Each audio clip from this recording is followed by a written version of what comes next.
마태복음 24장 27절 28절의 말씀에 보면 번개가 동편에서 나서 서편의 번쩍임 같이 인자의 임함도 그러하리라. 죽음이 있는 곳에는 독수리들이 모일 것이니라.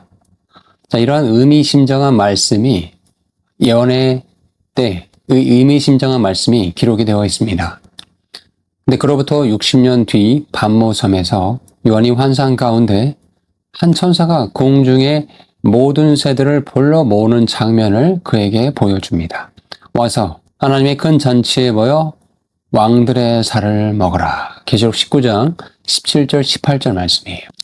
예수님께서는 마태복음 24장에서 아마겟돈의 마지막 전쟁의 장면을 이미 예고하고 계셨던 것입니다. 오늘부터 우리는 3시간에 걸쳐서 마지막 때에 있을 전쟁에 대한 모든 것을 성경을 근거로 살펴보려고 합니다. 앞으로 이 세상에는 3가지 큰 전쟁이 성경에 따르면 예언이 되어 있습니다. 첫 번째는 7년 대환란이 시작되는 그 시작쯤에 있을 곡과 마곡의 전쟁, 그리고 7년 환란기 끝 무렵에 있을 아마겟돈 전쟁, 그리고 천년왕국의 마지막 끝날 무렵에 있을 곡과 마곡의 전쟁. 이렇게 3가지 전쟁이 온 인류 앞에 이제 예언으로 남아 있습니다. 도대체 이 전쟁은 어떤 전쟁이며 우리가 이것을 성경을 통해서 바르게 아는 것이 왜 중요한지를 오늘 저와 함께 알고 미래의 때를 준비하는 지혜로운 자가 되기를 소망합니다. 먼저 본격적으로 오늘 강의를 시작하기 앞서서 아직 제 채널을 구독하지 않는 분들은 구독과 좋아요로 함께해 주시길 부탁을 드립니다.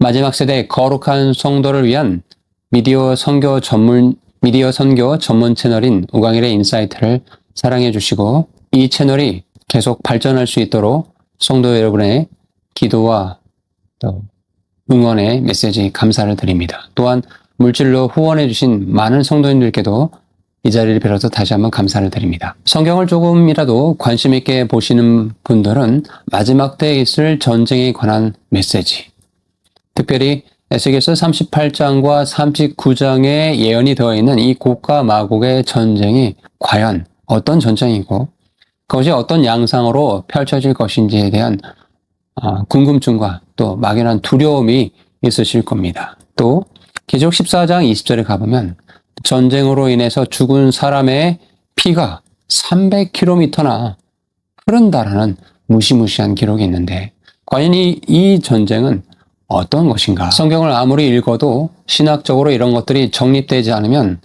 뒤죽박죽 되어지고 막연한 두려움으로 내 영혼이 팔려갈 수가 있습니다.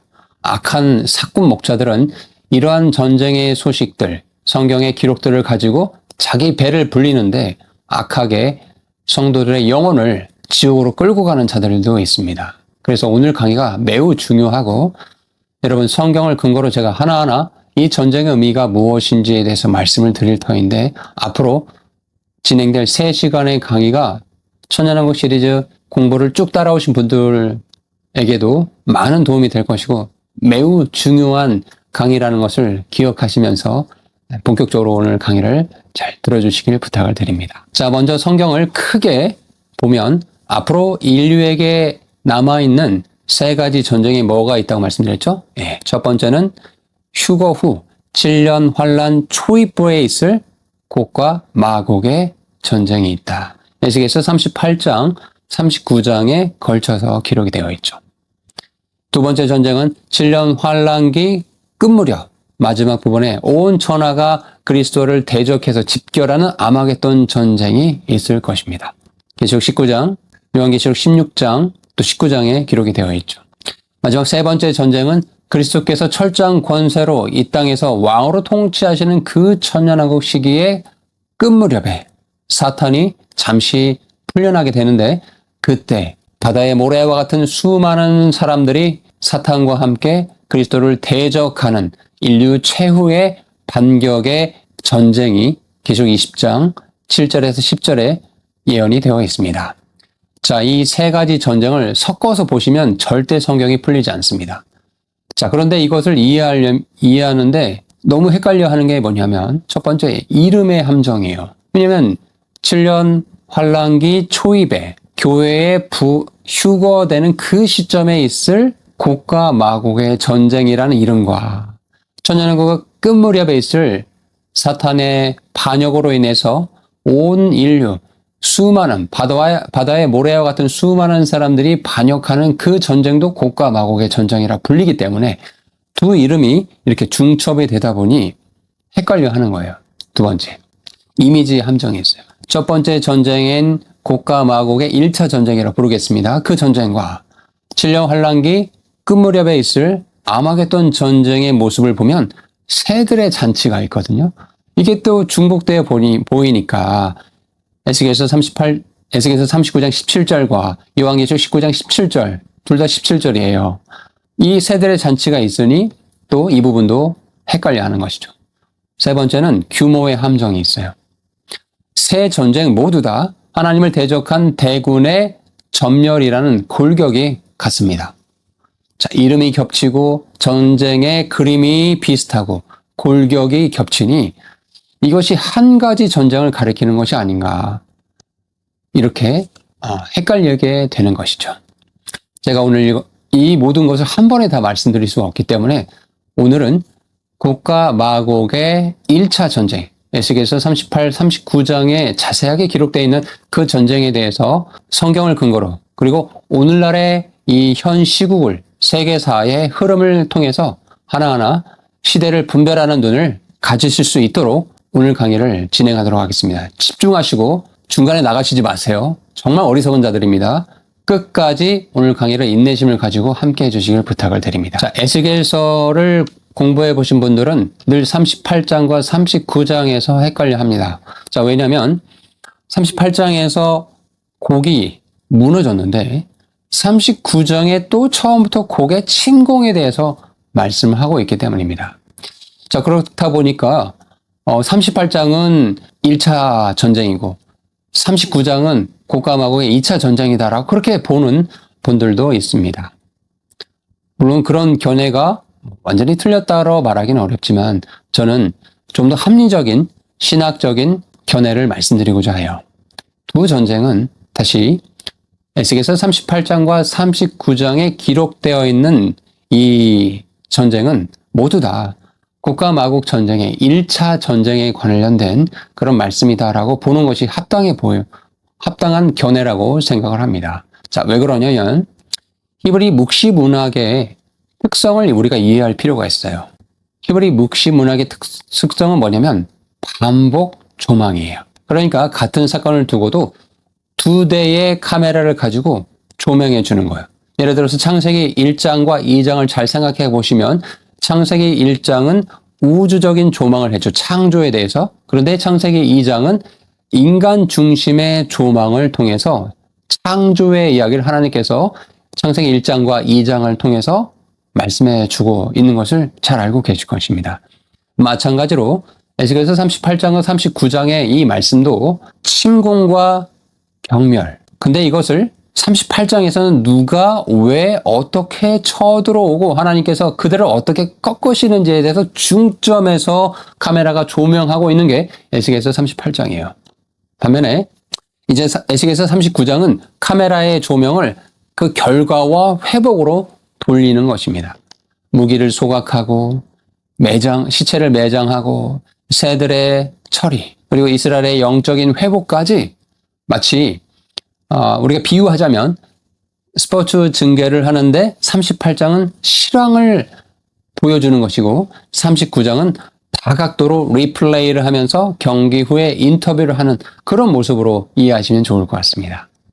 그러니 답은 명확합니다. 에스겔서 38장과 39장 두 장 모두 연속된 하나님의 전쟁이라는 것을 기억하시고 그렇게 성경을 보시면 오해가 없이 보실 수 있으실 겁니다. 자, 그러면 이제 많은 분들이 이렇게 궁금해하세요. 에스겔서 38장과 39장의 그 전쟁은 도대체 이 시대 언제 있는 것입니까? 자, 성경을 통해서 우리가 그 시점을 조망을 해보면 첫 번째 기억할 근거는 여러 나라에서 모인 이스라엘이라는 그 말씀을 보셔야 돼요. 에스겔서 38장 8절, 12절 말씀을 참고해 보시기 바랍니다. 즉 여러 나라에 흩어져 있던 이스라엘이 저 유대 땅, 중동의 화약과라고 불리는 그 유대 땅으로 지금 1948년도에 돌아와서 국가를 형성했습니다. 그러니 첫 번째 이 전쟁이 일어날 수 있는 전제는 뭐냐면 이스라엘 민족의 집결이 이 땅 가운데, 우리가 사는 세상의 역사 가운데 그런 일이 있어야 된다라는 거예요. 왜? 에스겔서 37장 전쟁의 이야기를 하고 있는 38장 이전에 어떤 일이 있습니까? 바로 마른 뼈의 환상의 말씀이 나오면서 몸이 조립이 되어 있는 상태가 되어야 되기 때문에 그렇습니다. 그런데 놀랍게도요, 여러분 2000년간 디아스포라, 전 세계에 흩어져 있던 유대인들이 지금 어떻게 되었죠? 1948년도를 기점으로 이스라엘 땅으로 돌아와 국가를 이루고 민족을 형성해야 했다라는 사실입니다. 우리 두 눈으로 그 사실을 지금 보고 있죠. 그러면 1차 고가 마곡의 1차 전쟁의 첫 번째 전제 조건은 이미 완성이 된 상태네요. 맞습니까? 두 번째, 이 전쟁이 일어나려면 이스라엘 민족이 평안히 성벽 없이 그렇게 지내야 되는 상황이어야 돼요. 에스겔서 38장 11절의 말씀입니다. 염려 없이 평안히 거해야 되는 상황인데 지금 우리가 뉴스를 통해서 보는 이스라엘 상황은 그렇지 않죠. 계속 빈번하게 주변 레바논과 이란과 이런 주변 국가들과의 분쟁과 전쟁의 소식이 미사일 도발을 했다, 이런 소식들을 우리가 접하고 있습니다. 평안과는 거리가 멀고 있어요. 자, 그런데 여러분 잘 들으시기 바라요. 하나님께서 정해진 시점이 됐을 때 어느 날 적그리스도라는 인물이 등장할 것입니다. 그리고 그는 이스라엘과 7년의 평화 협정을 맺을 거예요. 그런데 이것은 거짓된 평화 협정이에요. 여러분 무섭지 않습니까? 이것이 성경이 말하고 있는 세계사의 흐름입니다. 이 말을 가볍게 여기지 마십시오. 하나님의 때에 하나님의 방법으로 우리는 지금 그 하나님의 타임라인을 살고 있는 사람들입니다. 여러분 중동의 전쟁 소식이 끊임이 없죠. 그런데 여러분 오히려 어느 날 강력한 통치자, 적그리스도라고 불리는 강력한 인물이 등장해서 이스라엘과 평화협정을 맺었고 앞으로 이제 전쟁이 없겠다라고 그런 소식을 여러분이 뉴스를 통해 듣게 된다면 걱정해야 돼요. 정말로 성경의 예언대로 고과 마곡의 1차 전쟁이 곧 터지겠구나. 일반인의 관점에 보면 세계 3차 대전이 곧 벌어지겠구나 라고 긴장을 하셔야 된다는 겁니다. 자, 그런데요, 이 인위적인 평화가 조성된 시점은 이미 이 땅에 크리스찬들, 교회라고 불리는 크리스찬들이 공중으로 휴거된 그 이후 이런 일들이 생길 거예요. 그러니 여러분, 혹시 이 영상을 그 시점에 보시는 분들이 계신다고 한다면 전 세계 수많은 크리스찬들이 오늘날 동시에 실종이 되거나 사라졌다라는 소식을 들으셨습니까? 그런데 아무 문제 없이 지내고 있었어요. 그런데 어느 날 갑자기 어떤 강력한 통치가 나타나서 이스라엘과 7년 평화협정을 맺었다라는 소식을 듣게 됐습니까? 정말 성경의 말씀이 사실이구나라고 깨달으셔야 돼요. 자, 세 번째 조건은 이스라엘 민족이 민족적으로 그 땅에 돌아와야 되고 적그리스도라는 강력한 통치자가 이스라엘과 평화협정을 맺어야 되고 세 번째는 노력하러 와야 된다는 거예요. 무슨 말이냐면 이 곡과 마곡이라 불리는 그 연합군이 이스라엘을 침공하는 동기는 바로 재물과 자원이라는 거예요.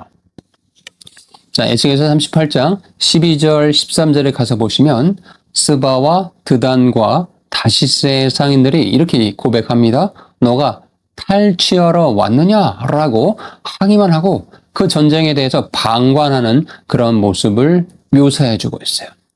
자, 이 전쟁, 곡과 마곡의 1차 전쟁. 우리가 쉽게 이해할 수 있는 말로 표현하면 세계 3차 대전의 모습이라는 거예요. 이스라엘을 곡과 마곡이라 불리는 북방의 연합군들이 총 공격하는데 자기 재물 뺏길까봐 방관하고 외교적인 수사로만 성명서만 발표하는 그런 국가들이 있을 거란 얘기를 지금 성경이 이미 수백 년 전에 예언을 하셨다라는 겁니다. 자, 스바와 드단과 다시스에 대해서 좀 더 부연 설명을 드리면, 자, 스바는 지금의 아라비아 반도 남부, 예멘이나 오만, 사우디아라비아 남부 이 지역을 가리키고 있거든요. 솔로몬 왕을 찾아왔던 스바의 여왕, 그 이야기 여러분 성경에서 보신 적이 있죠? 바로 향료와 금 이런 것들을 수출했던 무역 강국이었습니다. 자, 드단, 사우디아라비아 북서부 지역을 말해요. 고대 아라비아의 주요 오아시스 무역 도시로 육로 교역의 핵심 거점이었습니다. 다시스, 스페인 남부, 또 넓게 보면 지중해 너머의 서유럽 국가들을 말하고 있습니다. 성경에서 다시스의 배라는 표현이 나오는데 이것은 바다를 항해하는, 근데 가장 먼 바다를 항해하는 거대한 상선을 뜻하기도 했습니다. 이 전쟁을 방관하는 이 국가들을 표현할 때 성경 역본에 따라서 약간씩 표현법이 다른데 다시스의 상인들과 그곳의 모든 젊은 사자들이라고 표현하는 성경도 있어요. 자, 이런 것들을 종합해보면 이 젊은 사자들이라는 이 표현이 다시스, 즉 유럽을 가리킨다고 했죠. 그 지역까지 파생되어서 나간 신대륙 국가들, 미국과 연방 국가들까지 포함하는 것으로 해석하기도 합니다. 에스겔서 38장은 종말론을 이해하는 데 있어서 매우 중요한 고가 마곡의 전쟁을 다루고 있어요. 자, 바벨론에 흩어져 있던 이스라엘 백성들이 오랜 세월이 흐른 뒤에 이제 고국의 땅으로 돌아오게 되었어요. 그런데 성벽도 없어요. 그런데 평화롭게 안전하게 살고 있을 때 북방왕 곡이 이끄는 거대한 연합군 로스, 메섹, 두발, 바사, 구스, 붓, 현대로 따지면 이란과 러시아, 터키, 북아프리카 국가들로 추정되는 이 국가들이 이스라엘의 재물을 탈취하려고 약탈하기 위해서 구름대처럼 모여든다라는 상황을 지금 성경이 묘사하고 있는 것입니다. 자, 이때 방금 말씀드린 스바와 드단과 다시스가 중요한 역할을 합니다. 왜? 그 전쟁을 직접 참여하지 않고 한 발짝 물러서서 구경하고 방관자 같은 역할을 하고 있기 때문입니다.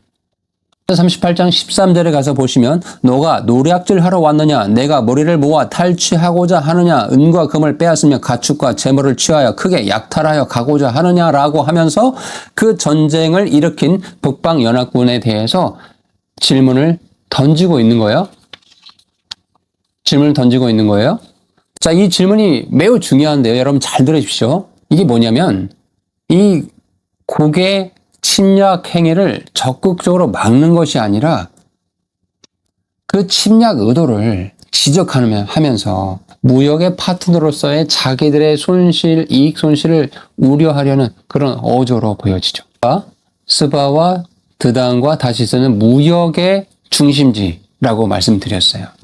마치 이 부분을 우리가 이제 이 종말의 때로 적용해서 보면 군사적 야욕을 가진 국가들이 이제 이스라엘을 치러 올 때 아라비아 반도의 친서방 국가들, 뭐 사우디 등 같은 이런 나라들과 서방 세계, 유럽과 미국과 같은 이런 나라들이 군사적인 개입보다는 외교적 대화나 성명서 발표 정도의 수준으로 소극적인 방관의 태도를 취할 가능성이 매우 높다라고 성경이 지금 말씀하고 있는 것입니다. 결국 이 구절의 궁극적인 맥락은 뭐냐면 이 세상의 어떤 나라도 심지어 우호적인 무역 국가들인 스바와 드단과 다시스조차도 위기에 처해 있는 이스라엘을 그 전쟁 가운데서 구해내지 못한다라는 얘기를 성경이 이미 예언하고 있다는 겁니다. 사방이 대적으로 둘러싸이고 자기들의 우방 국가들까지 모른 채 하고 있을 때 그때야 비로소 하나님께서 직접 그 전쟁을 끝내십니다. 개입하셔서 초자연적인 방법으로 지진과 전염병과 불과 유황으로 곡의 군대를 심판하시고 그 거룩함을, 하나님의 거룩함을 이스라엘 민족들이 알게 하시고 온 세계에 알게 하시는 거예요. 여러분들 이 시점이 너무나 놀랍지 않습니까? 이 시점이 언제라고요?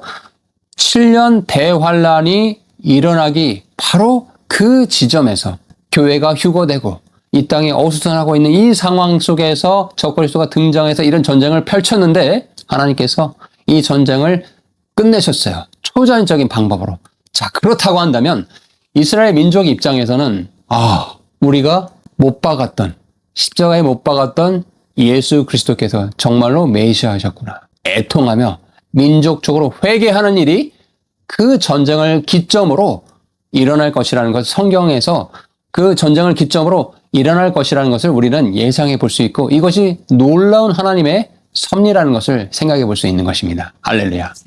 하나님께서 이 전쟁을 이렇게 초자연적인 방법으로 끝내시고 이제 에스겔서 39장으로 넘어갑니다. 특히 여러분이 여기서 이제 주목해서 보실 거는 에스겔서 39장 9절, 10절을 중심으로 후반부 말씀을 좀 잘 보셔야 되는데 곡과 마곡의 전쟁이 하나님의 직접적인 개입으로 초자연적인 방법으로 그 전쟁이 일시에 끝나버렸어요. 그리고 에스겔서 39장 그 전쟁의 참혹한 사후 처리 과정을 자세하게 성경이 지금 말씀하고 있는 것입니다. 자, 성경을 보니까 9절 10절의 말씀을 보세요. 이스라엘 성읍들에 거주하는 자가 나가서 그들의 무기를 불태워 사르되 7해 7년 동안 무기를 불태우리라. 숲에서 나무를 베어오지 아니할 것은 그 무기들로 불피울 것임이라 라고 성경이 말씀하고 있습니다. 자, 우리가 고대 시대의 전쟁의 무기를 생각하면 나무로 만든 활과 창, 방패 등을 생각해 볼 수 있어요. 자, 그렇기 때문에 그것을 불태워서 땔감으로 쓸 수 있었겠죠. 자, 그런데 이 예언의 말씀이 직접 성취가 될 시점은 언제입니까? 지금이 아니라 미래의 일이거든요. 그럼 우리 전쟁이 지금 뭐 나무로 만든 활과 창과 방패로 아니하지 않습니까? 다 강철로 만든 그런 최첨단 그런 무기로 뭐 전차나 미사일과 심지어 핵무기, 장갑차 이런 것들로 전쟁을 치르고 있는 상황인데 어떻게 이것이 에너지원, 땔감이 될 수 있을까요? 여러분 한번 잘 생각해 보시면 현대 국가의 전쟁 무기들이 아까 방금 말씀드린 대로 그런 전차나 자주포나 장갑차, 드론 이런 것들이거든요. 그런데요. 이것들의 공통점이 뭐냐면 다 엄청나게 방대한 양의 에너지원으로 작동한다는 거예요. 뭐예요? 배터리, 기름, 항공유, 디젤, 탄약, 핵연료, 고분자 합성물질 이런 것들로 다 이루어졌다 있다라는 겁니다. 자, 이 곡과 마곡의 전쟁의 패전국이 된 이 연합군들이 남기고 간 이 막대한 군사 자원, 유류, 비축분 이런 것들이 이스라엘 자체의 자체를 소모하지 않고도 7년 동안 국가적인 에너지원으로 쓸 정도로 방대한 양이 남아 있을 것임을 성경이 지금 시사하고 있는 것이다. 또한 현대 무기 중에 가볍고 단단한 탄소 섬유나 특수 플라스틱 복합재가 많이 쓰이는데 이 역시 소각을 할 때 높은 열을 내면서 가연성 자원이 될 것입니다. 자, 그리고 이 무기를 처리하는데 7년이라는 시간이 걸린다고 했어요. 여러 가지를 생각해 볼 수 있는데 성경에서 말하는 7은 완전수를 가리키고 있죠. 또한 이 전쟁의 시점이 7년 대환란 초입에 있을 것이기 때문에 7년이란 기간도 착 맞아 들어가죠. 또한 그런 걸 차치하고도 실제적으로 성경의 예언이 성취되는 걸 생각을 해보면 수백만 군대가 버리고 간 잔해, 그 무기들을 민간의 에너지 자원으로 리사이클링 하는 데는 당연히 수년의 물리적인 시간이 걸릴 수밖에 없습니다. 자, 에스겔서 39장 11절, 12절, 14절 말씀 또 보세요. 그 땅을 정결하게 할 것이라. 7달이 지난 후에도 그들이 두루 살피면서 라고 성경이 말씀하고 있어요. 자, 성경은 단순히 이 시신을 묻는 것을 넘어서 땅을 정결하게 클린스하게 하기 위함이라고 반복해서 강조를 하고 있습니다. 그리고 나서 14절을 가서 보시면 전담 요원을 두어서 7달이 지난 후에도 땅을 정결하게 하려고 샅샅이 살펴보고 있다라고 성경이 말씀하고 있어요. 자, 이 말씀을 우리가 현대적인 무기 전쟁의 관점으로 이렇게 적용해서 생각을 해보자면 대량 살상 무기, CBRN 같은 이런 물질들, 이런 무기들을 사후 처리를 어떻게 할 건가에 대해서 생각을 해볼 수가 있어요. 자, 북방 연합군의 대표 국가들은 바로 러시아와 이란 이런 국가들이거든요. 그러면 그 국가들이 동원할 현대전 시나리오에는 화학무기, 생화학무기 또는 방사능이 포함될 전술핵 같은 거 보면 그럴 가능성이 매우 높습니다. 이것의 이제 전멸 과정에서 유출될 오염 물질과 또 시신들은 단순한 매장이 아니라 엄격한 방역과 제염의 과정을 아마 거쳐야 될 것이에요. 또한 보세요. 그러면 이런 일을 하려면 일반인이 할 수가 없어요. 전담 전문 요원이 필요한 거죠. 그러니 성경에도 보면 7달이 지난 후에도 그 땅을 두루 살피는 특별한 사람을 택해서 그 땅을 순행하며 정결하게 하는 것을 담당하는 전담자가 있다라는 것을 생각해 볼 수 있고, 아마 그 사람은 방독면을 쓰고 보호의를 착용한 채 그 일을 아마 수행할 것으로 우리가 생각해 볼 수 있습니다. 얼마 동안 이 일을 한다고요? 네, 7개월 동안 이 일이 진행이 될 것이다 라고 성경이 말씀하고 있습니다. 그리고 에스겔서 39장 11절 16절의 말씀에 거서 보시면, 곡을 위하여 이스라엘 땅 곧 바다 동쪽 사람이 통하는 골짜기를 매장지로 줄이니 그 골짜기의 이름을 하몬곡이라 하리라. 성읍의 이름은 하모나라 하리니. 자, 이 부분도 잘 이해하실 필요가 있는데, 자, 하몬곡 하면 곡의 무리라는, 곡의 군대라는 뜻을 갖고 있어요. 자, 이곳이 매장지가 형성이 되어서 행인의 길을 막을 것이라고 합니다. 위치는 바다 동쪽, 사해 동쪽의 요르단 계곡의 일대로 추정해 볼 수 있습니다. 왜 이 지역을 선택을 했는가?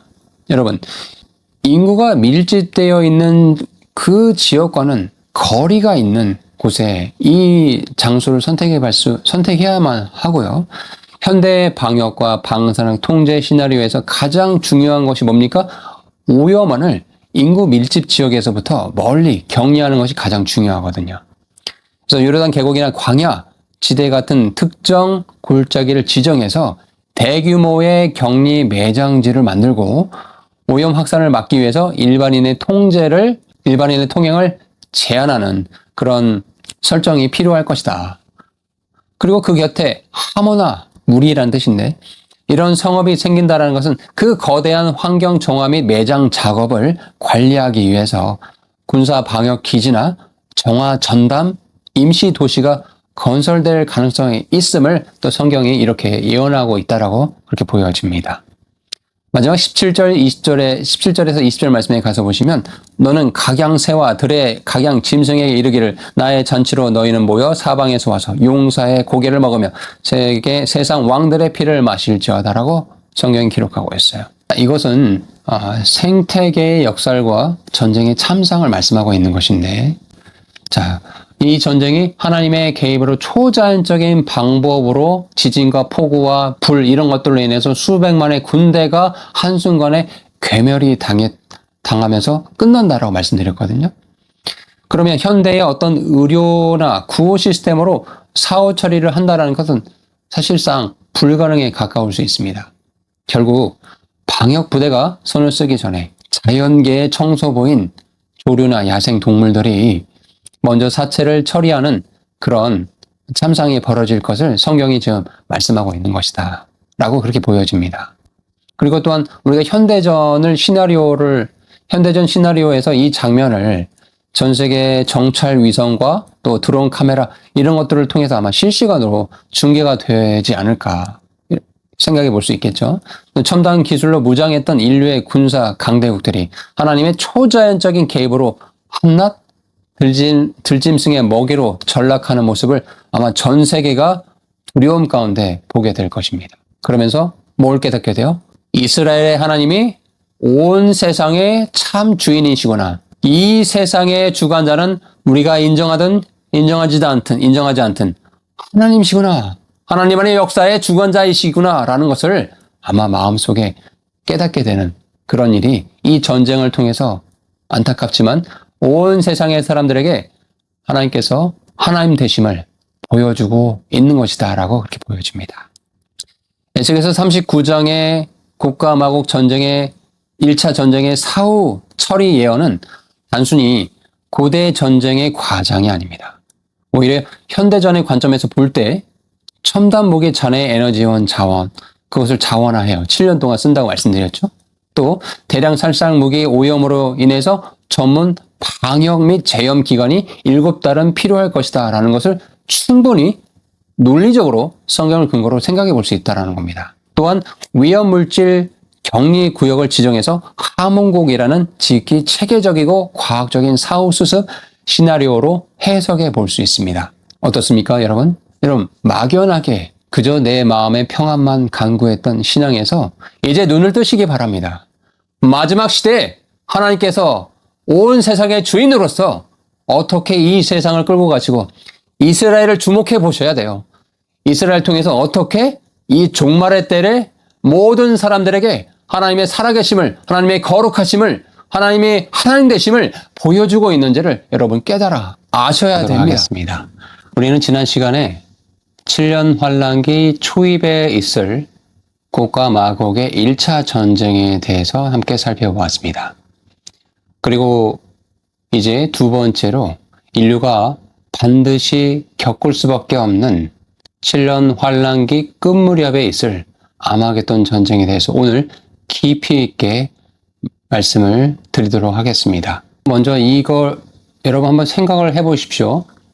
7년 환란기의 끝 무렵에 인류의 상태는 어떤가? 7인의 심판, 7 나팔의 심판, 7 대접의 심판으로 모든 것이 초토화된, 만신창이가 된 그 인류의 상태에서 자연환경은 바다는 피가 되고 해가 권능을 얻어서 사람들을 죽이기까지, 태우기까지 합니다. 또 경제는 완전히 망가져 버렸어요. 상식적으로 전쟁을 벌일 능력도 이유도 없어 보입니다. 그런데 성경은 바로 그 폐허의 한복판 위에서 인류 역사상 최대의 규모의 전쟁이 있을 것을 예언하고 있습니다. 이름하여 아마겟돈 전쟁이에요. 여러분, 그런데요, 왜 이 전쟁은 일어날 수밖에 없는 것일까요? 여러분, 이 질문에 대해서 생각해 보셨습니까? 어쩌면 한 번도 이 질문을 들어본 적도 없으신 분도 있으실 거고, 들었다 하더라도, 이 질문을 생각해 봤다 하더라도 이 질문에 대한 대답을 누가 속 시원히 명쾌하게 성경을 근거로 신학적으로 균형 잡힌 시각으로 얘기해주는 그런 단체나 어떤 채널을 찾기가 쉽지 않으셨을 겁니다. 오늘 장담하건대 이 강의는 어쩌면 전 세계에서 단 하나밖에 없는 강의가 될 것이라고 생각이 듭니다. 왜냐하면 아마겟돈 전쟁이 왜 일어날 수밖에 없는지에 대한 그 철저한 성경적인 고증을 한 강의가 거의 없기 때문에 그렇습니다. 본격적으로 오늘 강의를 시작하기에 앞서서 아직 제 채널을 구독하지 않는 분들은 구독과 좋아요로 함께 해주시기를 부탁을 드립니다. 그리고 마지막 때 거룩한 성도를 위한 우광일의 인사이트 이 채널, 미디어 선교 전문 채널 이 채널이 저의 개인적인 힘으로 결코 유지될 수가 없습니다. 성도 여러분의 기도와 또 물질 후원으로 지금 이렇게 진행되고 있습니다. 능력, 여건이 되신 분들은 또 기도와 또 물질 후원으로 함께 해주시면 정말 감사하겠습니다. 자, 본격적으로 오늘 강의를 시작하도록 할게요. 아마겟돈 전쟁은 왜 일어날 수밖에 없는가? 자, 이 질문에 우리가 답을 하기 위해서는 이것은 필연적인 것이다 라고 말씀을 드릴 수 있어요. 사탄의 필연, 또 인류의 세상의 필연, 그리고 아이러니하게도 하나님의 필연이라는 겁니다. 자, 이것이 무슨 말인지를 이제 하나하나 설명을 드리도록 하겠습니다. 7년 대환란, 전 세계 크리스천들이 어느 날 동시에 이 땅에서 사라진 공중으로 들림받게 되는 휴거가 있는 사건 이후에 온 세상은 혼돈 속에서 적그리스도라는 강력한 통치자가 이스라엘과 평화협정, 거짓 평화협정을 맺고 마치 평화가 온 것처럼 지낼 것입니다. 그런데 그 환란의 중반부에 3년 반 지점에 4가지 일이 동시에 발생합니다. 첫 번째는 적그리스도가 이스라엘과 맺었던 그 평화협정이 깨어지게 돼요. 왜? 성전에 가증한 것을 세워놓고 이것이 이제 하나님이다. 나를 믿는다면 이 가증한 우상에게 절을 하고 경배해야 된다라고 그 적그리스도가 그렇게 사람들에게 선포를 할 것이기 때문입니다. 두 번째, 하늘에서는 사탄이 미가엘에게 패해서 땅으로 쫓겨나게 되는 일이 계시록 12장 7절 9절의 말씀에 예언이 되어 있습니다. 또 정치적으로는 적그리스도가 어제까지 타고 다니던 세계 종교 연합, 음녀라고 표현하죠. 이 세계 종교 연합을 배신해 불태워버려요. 계시록 17장 16절 말씀입니다. 그리고 경제적으로는 이제 모든 사람들이 짐승의 표가 아니면 매매 활동을 할 수 없게끔 그렇게 전체주의, 통제 시스템이 가동이 되는 그 시점에 평화의 가면이 벗겨지고 체제의 본색이 드러나는 날, 이제 하나님의 예언의 시간표가 급박하게 돌아가기 시작할 것입니다. 정확히 1260일. 거듭 말씀드리지만 오늘 말씀은 여러분 긴장감을 가지고 들으셔야 됩니다. 이 전쟁에 참여하거나 이 전쟁을 겪는 일이 결코 없어야 되기 때문에 제가 이렇게 진중한 마음으로 말씀을 드리고 있습니다. 여러분, 우리가 믿는 이 믿음, 예수님을 믿는 믿음이 액세서리가 아니에요. 취사 선택할 수 있는 것이 아닙니다. 여러분, 생사화복, 우리의 목숨과 관련된 것이 이 크리스찬의 믿음이에요. 그렇기 때문에 여러분, 지금까지 어떻게 신앙을 해왔는지 다 과거로 돌려놓으시고 오늘 제 영상을 보는 이 순간부터 내 믿음을, 내 신앙을 온전히 점검하고 성경을 근거로 내가 지금 어느 시대를 살아가고 있고 어떻게 오늘 하루를 믿음 생활해야 될지, 어떻게 하나님을 섬기며 내 신앙을 지켜가야 될지에 대해서 곰곰이 생각하고 결단하는 그런 계기가 되기를 간절히 바랍니다. 여러분, 모든 성경 말씀, 여러분 모든 말씀은 성경을 근거로 판단하시기 바라요. 저의 말이 아닙니다. 저의 일방적인 뇌피셜이 아니라는 거예요. 성경을 근거로 반드시 점검하시고 저의 말씀에 동의가 되신다고 한다면 기뻐하시고 더 성경을 사랑하고 하나님을 사랑하는 그런 사람들이 되기를 간절히 바랍니다. 저는 무익한 종입니다. 하나님 앞에 무익한 종이에요. 그분만이 흥하시고 저는 쇠해져야 하는 존재입니다. 저는 그저 이 마지막 때에 하나님의 마음을 선포하는 나팔, 도구에 지나지 않습니다. 저를 신뢰하지 마세요. 저는 언제든지 죄덩어리인 저와 여러분 동일한 그런 사람일 뿐입니다. 그러나 노력을 하고 있어요. 온전하게 하나님의 말씀을 여러분들에게 전달하기 위해서 매일 기도하고 나를 다듬고 성경으로 저의 모난 부분을 계속 깨고 부수고 부드럽게 만들어가고 있습니다. 자, 그러면 여러분 이제 잔소리가 길었네요. 요한계시록 12장 12절 말씀에 가서 보시면 그러므로 하늘과 그 땅에 거하는 자들을 즐거워하라.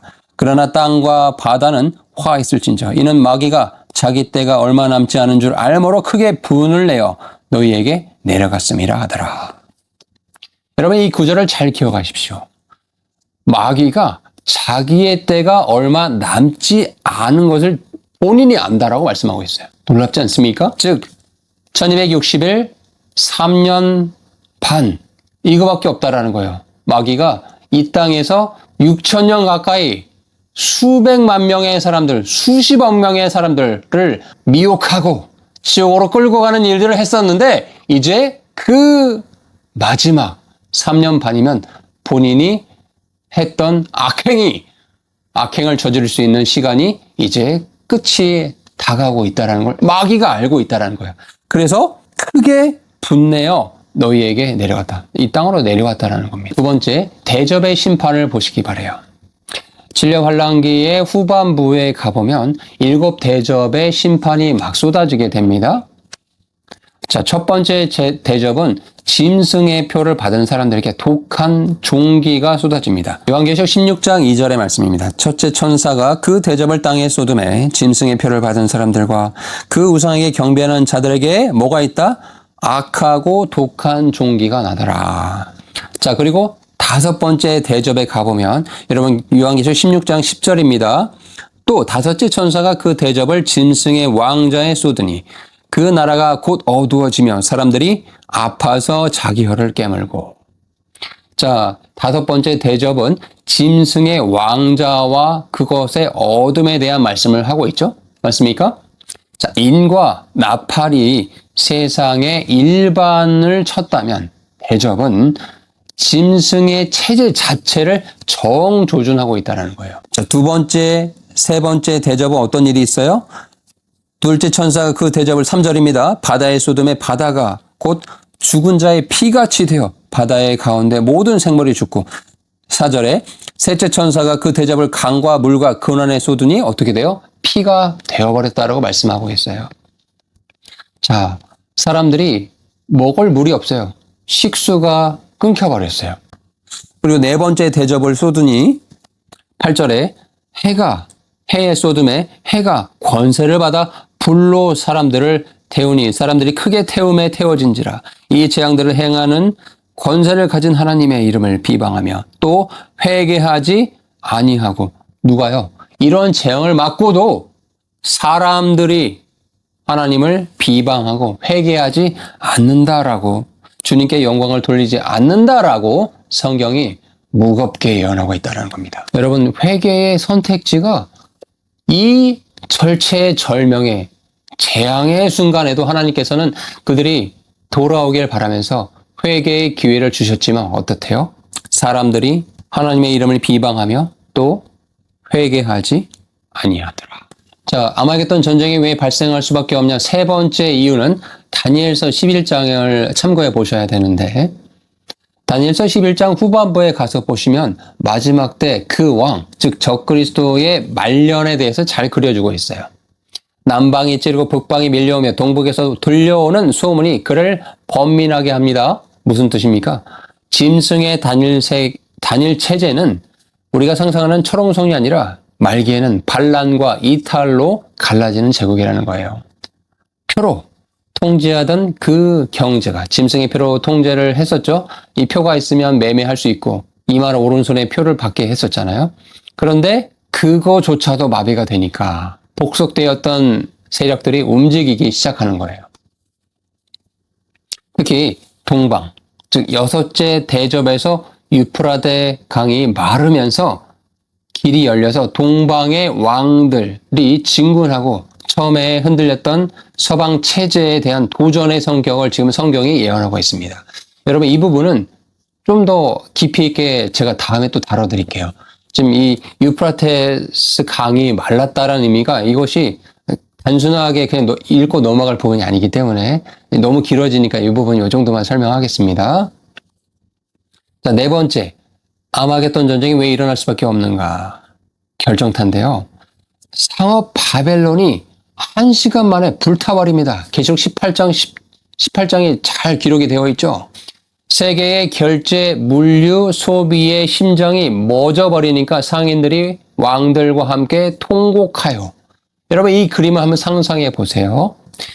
회개를 거부한 인류, 그리고 갈라지는 제국, 진군하는 동방의 대군들, 그리고 경제가 완전히 폭망해버리고 자신이 미혹할 수 있는 시간이 1260일밖에 없다라는 걸 알고 있는 사탄. 이 모든 절망과 분노와 광기의 에너지가 갈 곳을 잃어서 소용돌이 칠 때 용과 짐승과 거짓 대언자가 그 입에서 새 더러운 영이 나와서 이적으로 온 천하의 왕들을 한 방향으로 집중시켜버려요. 마치 정치인들이 어떤 큰 비리 사건이 있을 때 다른 것을 터뜨려서 이 관심을 돌리는 것처럼 이렇게 하고 있다는 겁니다. 요한계시록 16장 13절 14절 보시기 바랍니다. 내가 보매 개구리 같은 새 더러운 영이 용의 입과 짐승의 입과 거짓 선지자의 입에서 나오니 그들은 마귀의 영이라 이적을 행하여 온 천하 왕들에게 가서 하나님 곧 전능하신 이의 큰 날에 있을 전쟁을 위하여 그들을 모으더라. 자, 어디로 모은다고 하고 있어요? 예, 아마겟돈. 히브리어로 아마겟돈이라는 곳에 모은다고 하고 있어요. 뭐 때문에요? 본문에서 뭐라고 하고 있어요? 하나님 곧 전능하신 이의 큰 날에 있을 전쟁을 위하여. 여러분 간이 배 밖으로 나왔어요. 지금 하나님과 전쟁을 하려고 이제 이 아마겟돈으로 모인다라고 성경이 슬프게도 기록하고 있습니다. 정리해보면 이 전쟁이 일어날 수밖에 없는 근본 이유는 첫 번째는 사탄의 문제가 있어요. 자기 때가 얼마 남지 않은 것을 알므로. 자, 이 단어가 굉장히 무서운 말입니다. 여러분, 사탄은요, 성경에 대해서 무지할까요? 그렇지 않아요. 너무 잘 알고 있어요. 예언에 대해서요, 아주 박식합니다. 왕이 돌아오신다라는 거. 진짜 왕이신 우리 예수님께서 이 땅에 돌아오신다라는 것을 알고 있어요. 그런데 이 세상의 신, 이 세상의 왕으로 사탄이 여태까지 사람들을 미혹하고 있었거든요. 자기의 자리가, 자기의 시간이 끝나간다는 것을 잘 알고 있어요. 진짜 왕이신 우리 예수님께서 이 땅에 오시게 되면 사탄은 어떻게 됩니까? 결박당하거든요. 감옥에 가야죠. 그동안 수많은 사람들을 미혹하고 지옥으로 끌고 갔으니. 사탄은요, 왕이 어디로 돌아오신지도 너무 잘 알고 있습니다. 시편 2편 6절에 내가 내 왕을 내 거룩한 산 시온에 세웠다. 시온에 오실 거고 감난산에 스가랴 14장 4절 우리가 같이 공부했었죠. 그 땅에 그 감난산 위에 두 발로 예수님께서 서실 거예요. 자, 그렇다면 시간이 얼마 남지 않은 사탄의 입장에서 보면 그가 생각할 수 있는 최후의 수단은 뭐냐? 왕이 돌아와서 다스릴 언약 백성, 즉 이스라엘을 전멸시켜버리는 것이 그가 할 수 있는 일이에요. 왜? 이스라엘이 없으면 이스라엘 왕자도 다윗의 언약도 성취가 될 수 없기 때문에 그렇게 계산하는 겁니다. 그러다 보니까 여러분 요한계시록 12장 13절에서 17절의 말씀에 가서 보시면 신랑 환란기의 그 후반부 3년 반 내내 용이 뭘 해요? 여자, 이스라엘 민족을 가리키고 있다고 그렇게 이해하셔야 됩니다. 용이 여자를 삼키려고 그렇게 애를 쓰는 거예요. 그리고 예루살렘을 포위하고 그런 시도들을 했다라는 겁니다. 자, 근데 이게 잘 먹히지 않았죠. 하나님께서 강권적으로 섭리 가운데 보호하셨으니까요. 그러니 그 첫 번째 플랜이 해결이 안 되니까 플랜 B를 가동시키는 거예요. 사탄 입장에서. 그 플랜 B가 바로 아마겟돈 전쟁이라는 겁니다. 왕이 곧 오실 그 타이밍에 맞춰서 내가 모을 수 있는 최대의 세력들, 반대 세력들을 다 모아서 내가 하나님과 함께 일전을 한번 치러봐야 되겠다라고 그런 건방진 생각을 마귀가 한다라는 겁니다. 여러분, 이 전략은 낯설지 않습니다. 우리가 초림 때의 모습을 가볼까요? 바로 헤롯이 미가서 5장 2절의 그 예언의 말씀대로 이 땅에 왕으로 오실 예수님께서 베들레헴에 태어날 것을 미가 대언자가 예언했지 않습니까? 바로 그 부분에 맞춰서 헤롯이 아기 왕으로 오신 예수님을 제거하기 위해서 유아들을 학살하는 일이 있었습니다.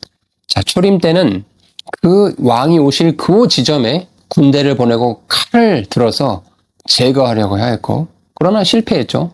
마찬가지로 재림 때는 마귀 스스로 이제 본인이 군대 대장이 돼서 하나님께서 오시는 그 곳으로 가서 자기가 일전을 치르는 것입니다. 자, 두 번째, 왜 아마겟돈 전쟁이 일어날 수밖에 없는가? 이것은 인간 편에서 우리가 한번 생각을 해보면 인류가 하나님 없이 우리 스스로의 힘으로 여기까지 이렇게 수많은 경제 시스템과 과학 기술을 발전시켜 왔는데 감히 신이란 존재가 이 세상, 이 시스템을 무너뜨리려고 하느냐라고 하면서 붕괴하는 체제에서 늘 인류는 전쟁을 택해서 연명해 왔거든요. 내부가 무너질수록 외부의 적을 딱 세워놓고 이제 그 존재 때문에 우리가 이렇게 힘든 것이다 라고 그렇게 타겟을 해서 전쟁으로 이것을 늘 해결해 오려고 했다라는 겁니다.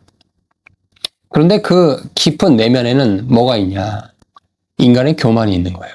아무리 고통스럽게 자기가 환난을 당하겠다 해도 하나님을 찾지 않는 그 인간의 깊은 교만함. 하나님께서 뭐라 말씀하고 있어요? 사람들이 이렇게 고통을 받고 있음에도 불구하고 하나님을 향해서 회개하지 아니하고 돌이키지 아니하고 오히려 비방하는 쪽으로 그렇게 공격을 하더라. 결국 이 전쟁이 일어날 수밖에 없는 모든 조건들이 갖추어졌고 그리고 하나님의 때에 이 아마겟돈 전쟁이 벌어지게 됩니다. 그런데 이 전쟁의 폐해가 얼마나 무서운지 한 단면을 보여주는 게 있는데 바로 그 전쟁으로 인해서 그런데 이 전쟁으로 인해서 피가 말 굴레까지 1600 스타디움에 다다른다 라고 성경이 말씀하고 있거든요.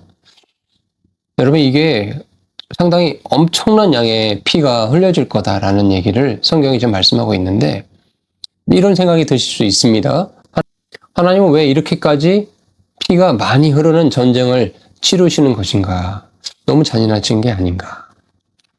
두 번째, 예수님께서 포도즙 틀을 밟으신다라고 했는데 적군을 도대체 어떻게 죽이시길래 이런 피가 나오는 것인가? 그리고 또한 그러면 이 엄청난 시체와 피 이런 것들을 누가 어떻게 처리를 한다라는 것인가? 또한 곧 이어서 이제 이 칠령 환란기 끝무렵에 다 마무리가 되면 천년왕국을 시작하면서 예수님께서 어린 양의 혼인잔치를 펼치실 것인데 이 잔치를 벌이는데 지장이 있는 것은 아닌가? 자, 이런 질문들에 대해서 하나하나 설명드리도록 하겠습니다. 가장 무거운 질문인데 왜 이렇게 피가 많냐라는 질문에 대한 성경적인 답을 드릴게요. 지금 포도즙 틀을 밟으신다라고 이야기하고 있습니다. 이 포도즙 틀은 충동적으로 쓰는 도구가 아니라는 점을 먼저 말씀드리고 싶어요. 즉 포도가 익을 때까지 기다렸다가 그때에 맞춰서 추수 때에 맞춰서 이 도구를 쓰는 거죠. 맞습니까? 계시록 14장이 정확하게 이야기합니다. 14장 18절 볼까요? 또 불을 다스리는 다른 천사가 제단에서부터 나와 예리한 낫을 가진 자를 향해 큰 음성으로 불러 이르되 내 예리한 낫을 휘둘러 땅에 포도 송이를 거두라. 그 포도가 익었느니라. 여러분, 그 포도가 익었느니라 라는 말씀에 밑줄을 치시기 바라요. 즉 이 피의 수확은 하나님의 성급한 분노가 아니라는 겁니다. 온 인류의 죄가 가득 찰 때까지 인내하시고 기다리시고 회개하기를 또 기다리시고 오랫동안 참으신 후에 내리신 진노의 최종 수확이라는 거예요. 창세기 15장 16절에도 아브라함 때 하나님이 이렇게 말씀하셨어요. 아모리 족속의 죄악이 아직 가득 차지 아니하였다라고 그렇게 말씀하시거든요. 즉 그 죄악이 가득 찰 때까지 그들이 회개할 수도 있기 때문에 그 기회를 계속해서 주셨다라는 겁니다. 바로 이 아마겟돈 전쟁은 그 잔이 마침내 가득 차게 되는 그 날이라는 거예요. 하나님의 진노의 잔이 가득 차게 되는 그날. 이 피해에 대한 정확한 대차 대조표가 있어요. 5번째 인을 뗄 때 순교자들의 영혼이 부르짖습니다. 자, 계시록 6장 10절에 큰 소리를 불러 거룩하고 참되신 대주제여 땅에 거하는 자를 심판하시어 우리 피를 갚아주지 아니하시기를 어느 때까지 하시려 하나이까? 라고 그 성도들이 외치거든요. 자, 그랬을 때 하나님께서는 그들에게 11절에 이렇게 말씀하십니다. 그들에게 각각 그들에게 큰 흰 두루마기를 주시며 이르시되 아직 잠시 동안 쉬되 그들의 동무 종들과 형제들도 자기처럼 죽임을 당하여 그 수가 차기까지 하라 하시니라. 잠시 동안 쉬고 있어라라고 말씀하셨다라는 거예요. 하나님의 때가 찰 때까지 기다릴 필요가 있다. 자, 그리고 이때 이제 하나님의 때가 되어서 천사가 그것을 선포할 때 보세요. 그들이 성도들과 선지자들의 피를 흘렸으므로 그들에게 피를 마시게 하신 것이 합당하니이다 라고 외치고 있습니다. 피를 흘렸으므로 피를 마시게 하는 것이 합당하다. 이것이 여러분 피의 신약이에요. 이렇게 표현해 볼 수 있을 것 같아요. 흘린 만큼 다시 돌려받는 것. 창세기 9장 6절에도 사람의 피를 흘리면 그 피도 흘릴 것이다 라고 아벨의 피부터 환란기 순교자의 피까지 쌓인 인류 전체의 유혈 장부 위에 집행되는 그 날이라는 거죠. 여러분, 그런데도 하나님 너무 잔인한 거 아닙니까? 라고 말씀하신 분들이 있어요. 여러분, 근데 기억하실 게 있어요. 지금 이 아마겟돈 전쟁을 치르러 온 이 사람들이 강제로 끌려온 겁니까? 그렇지 않아요. 무기를 들고 하나님과 대적해 보겠다고 자기 스스로 결단해서 결의에 차서 나온 존재들이라는 겁니다. 자기의 선택이라는 거예요. 하나님은 그리고 그 선택에 대해서 책임을 물으시는 거예요. 똑같습니다. 천지 창조부터 지금까지 하나님께서는 모든 인류를 이렇게 대하셨어요. 너의 선택에 맞게끔 책임을 묻겠다. 지금도 마찬가지입니다. 그래서 피가 16,600스타디온, 약 300km까지 흐른다라고 했는데, 자, 이 부분은 또 별도로 설명을 드려야 돼요. 좀 오늘 강의에서 이 부분까지 다루면 여러분 너무 힘드실 거예요. 그래서 이 부분은 잠시 이렇게 보류해두고 다음 강의 때 또 한 번 더 부연 설명해 드리도록 하겠습니다. 자, 그러면 이제 마지막으로 이 전쟁, 아마겟돈 전쟁의 후처리에 대해서 말씀을 드리고 마무리하도록 하겠습니다. 자, 이 온 천하의 군대의 잔해를 도대체 누가 치우냐? 성경은 이것을 3중 시스템으로 해결이 된다라고 말씀하고 있는데, 첫 번째는 재앙 자체가 이것을 치릅니다. 무슨 말이냐고요? 스가랴서 14장 12절의 말씀에 가서 보시면 이들의 시체가 용해되어 죽는 방식으로 해결이 돼요. 그러니까 상당 부분 그 시체의 어떤 고체 상태로 있는 것이 아니라 액체로 되어버린다는 거예요. 두 번째는 새들의 잔치. 전투가 시작되기도 전에 천사가 공중의 모든 새들을 모읍니다. 그리고 전투 후에 모든 새가 그들의 살로 배를 채우게 하십니다.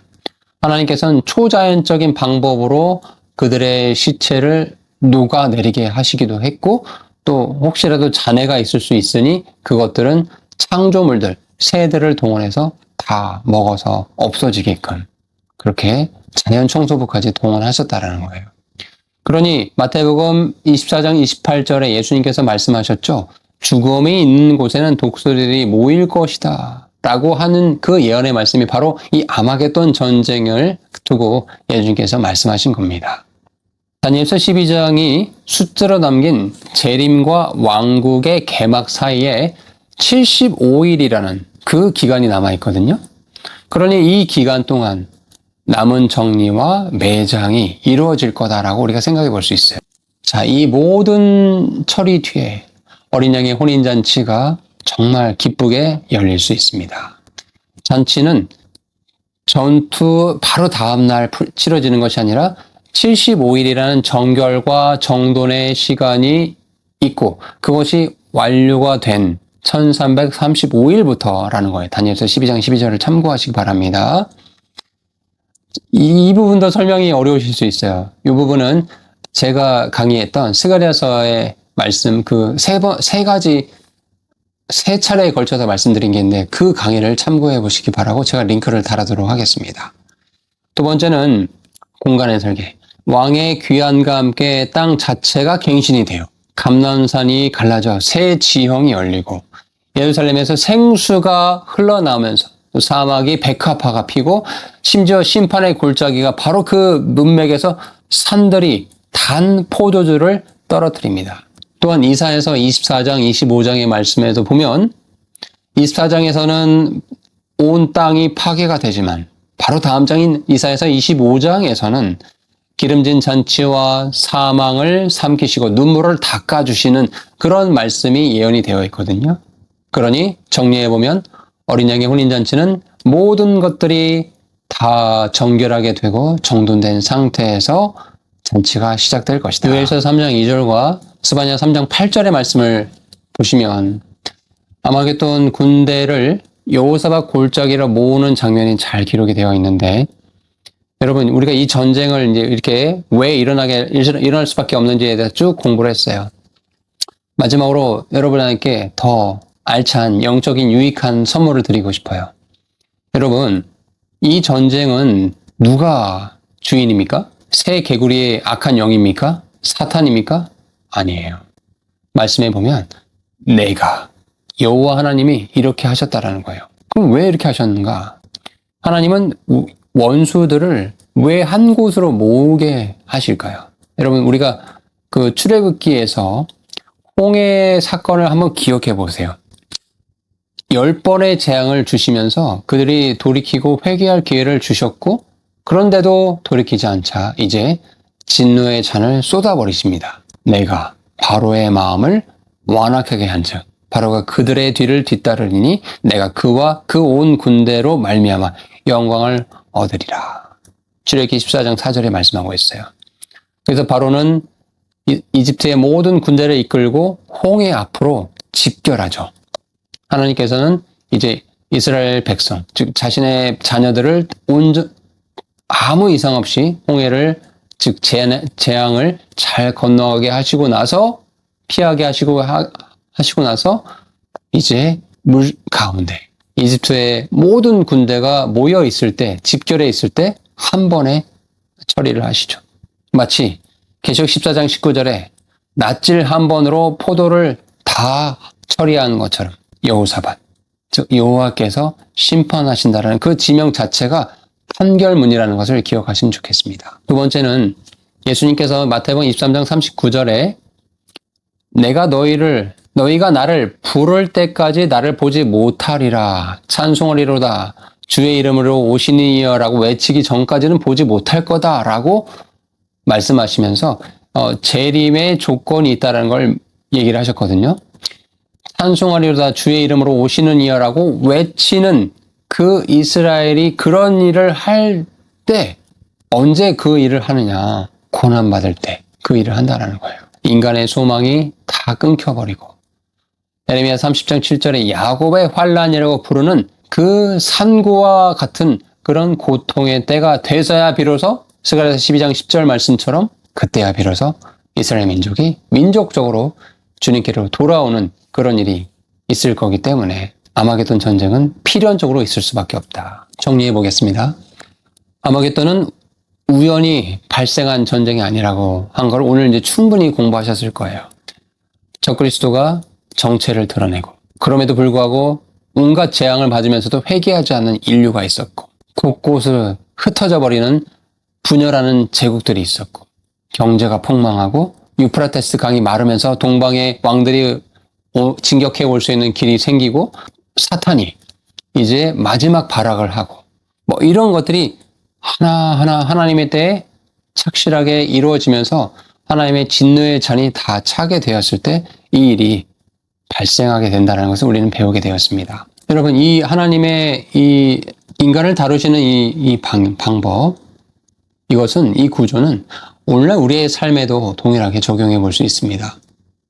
여러분, 혹시 이 영상을 보시는 분들 가운데, 아니면 예수님을 아직 나의 구원자로 받아들이지 않거나 또 예수님을 믿는다 하면서도 종교인으로 지내고 계신 분들이 계십니까?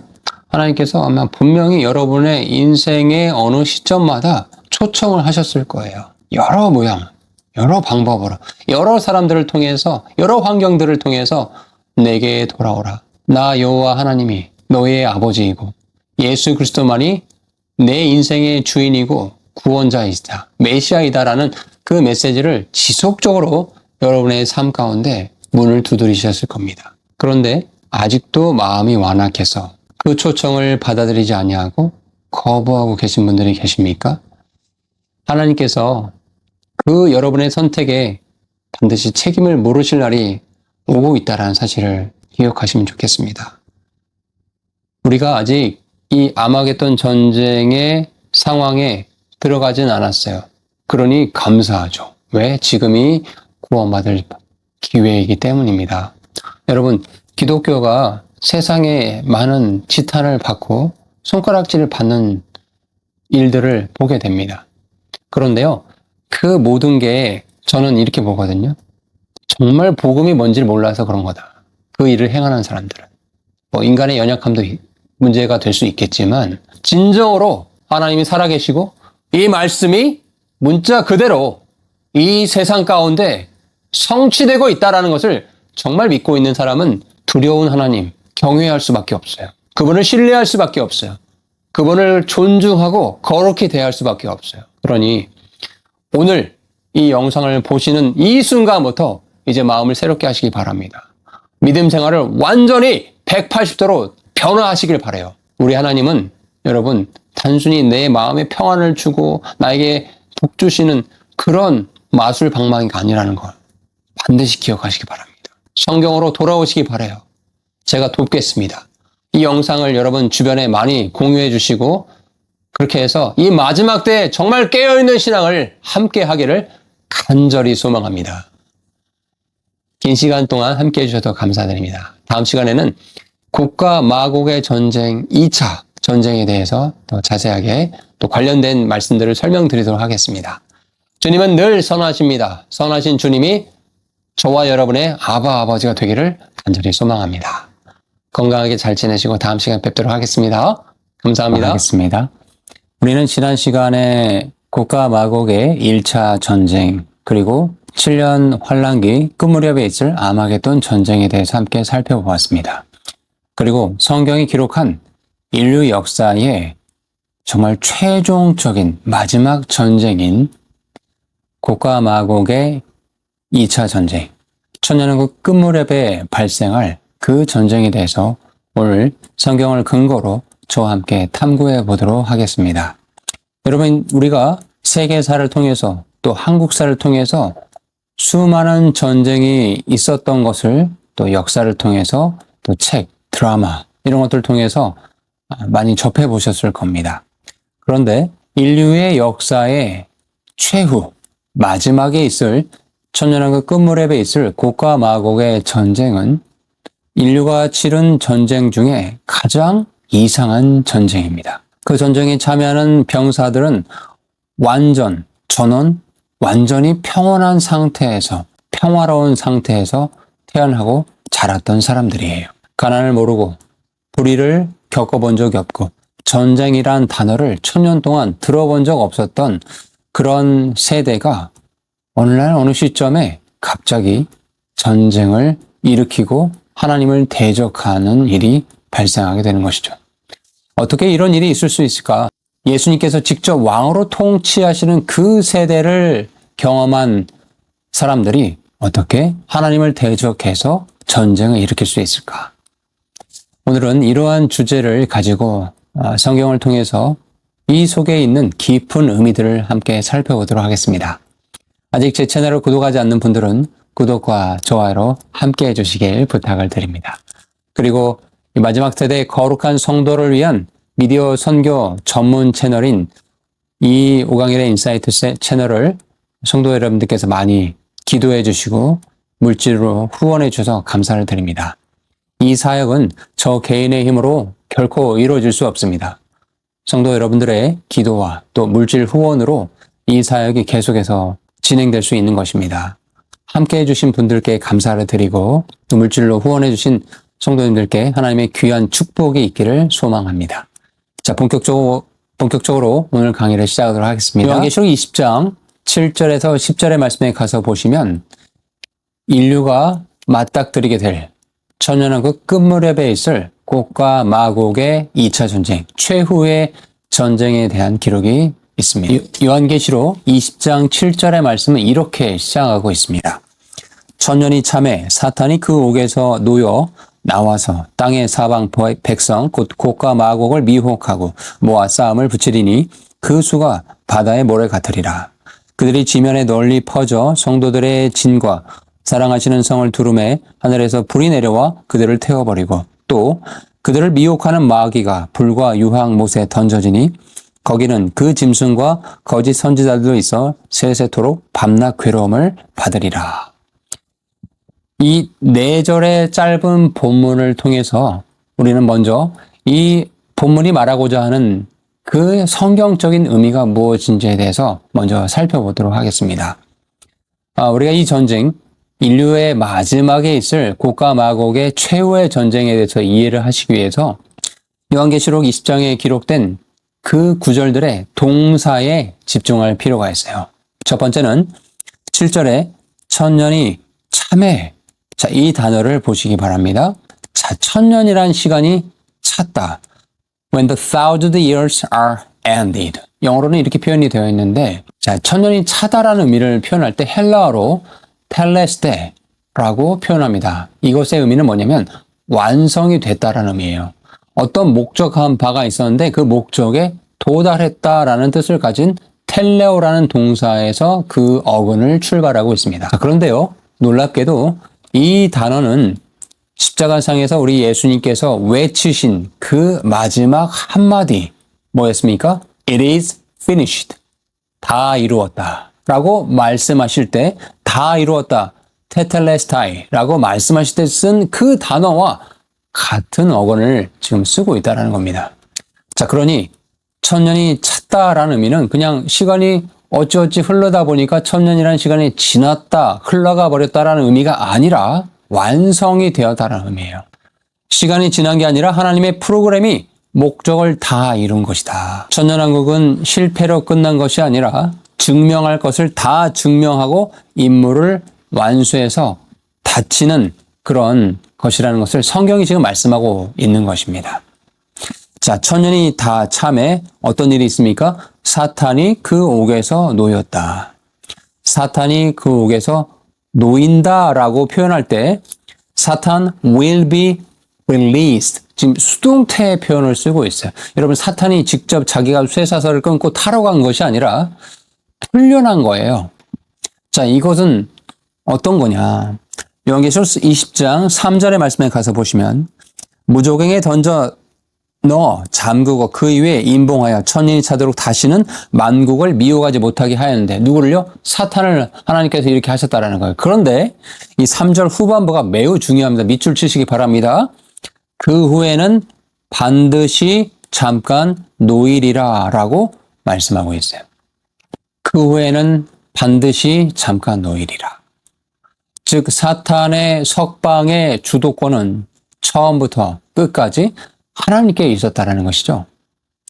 그리고 기한도 정해져 있습니다. 얼마 동안 놓인대요? 잠깐 동안.